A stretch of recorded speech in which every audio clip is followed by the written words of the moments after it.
তো অনেক বাধা অনেক কষ্ট পেরিয়ে আজ আমার বাপের বাড়িতে নতুন ঘর দেওয়া হয়েছে।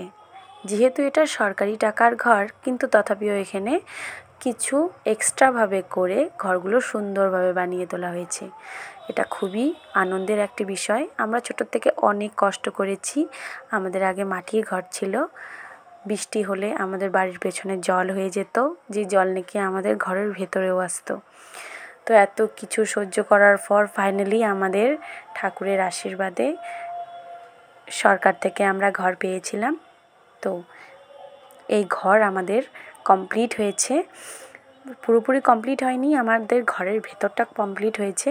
তো আমাদের এই রাস পূর্ণিমা যেহেতু খুবই সুন্দর একটা দিন ছিল আমাদের ঘরে প্রবেশ করার জন্য, তো সত্যনারায়ণের পুজো করে আমরা ঘরে প্রবেশ করেছিলাম সেদিন। তো সেদিনের এই পুজো আমি তোমাদের সঙ্গে শেয়ার করলাম। সকাল সকাল আমি স্নান করে উপোসই ছিলাম সেদিন। তো বাবা ফোন করলো, বলল আজকে আসতে হবে, আজকে বাড়িতে পুজো। তো আমি উপোস করে বাড়িতে চলে গেলাম পুজোর জোগাড় যন্ত্রে মার সঙ্গে হেল্প করার জন্য। তো দুজনে একসঙ্গে বসে একসঙ্গে সব পুজোর জিনিসগুলো তৈরি করে আমরা পুজো শুরু করে দিয়েছিলাম। তো ঠাকুরমশাই আসতে খুবই দেরি হয়েছিল। যাই হোক, বেশি একটাও দেরি হয়নি, নির্দিষ্ট সময়ের মধ্যেই ঠাকুরমশাই আমাদের এখানে চলে এসেছিল। তো পুজোর জিনিসপত্র প্রায় রেডি হয়ে গিয়েছিল। তো ঘরের কাজ পুরোপুরি কমপ্লিট হয়নি, জানলা দরজাগুলো অনেক কাজ বাকি ছিল, কিন্তু বেশি ভালো দিন আমরা সামনে পাচ্ছিলাম না। আজকের দিনটাও যেহেতু ভালো ছিল, তো আমরা কোনো রকম পুজো করে 3টা রাত্রি যেহেতু এখানে থাকতে হয়, সেই নিয়মটুকু পালন করে আমরা ঘরে ঢুকবো। তো পুজো হচ্ছে, তো সেরকমভাবে আমরা কাউকে নিমন্ত্রণ করিনি, কারণ আমাদের ঘর সেরকমভাবে কমপ্লিট হয়নি। আরেকটা ঘরে আমাদের টাইলস সেট করা বাকি আছে, জানলা দরজাগুলো দেওয়া বাকি আছে। তো আমরা আরও আনুষ্ঠানিকভাবে পরে আবার মানুষকে নেমন্তন্ন করে এক্সট্রাভাবে আমরা আরও একটা পার্টির ব্যবস্থা করব পরে। কিন্তু বর্তমান আমরা পুজো করে ঘরে কোনো রকম কয়েকটা মানুষ ডেকে আমাদের রিলেটিভগুলোকে নিয়ে আমরা পুজোটা কমপ্লিট করেছিলাম। পুজোটা হয়েছিল খুবই ভালো মতোই কেটেছিল পুজোটা। সঙ্গে সত্যনারায়ণের সামনে যজ্ঞ হয়েছিল, যজ্ঞ করে আমরা ঘরে ঢুকেছিলাম।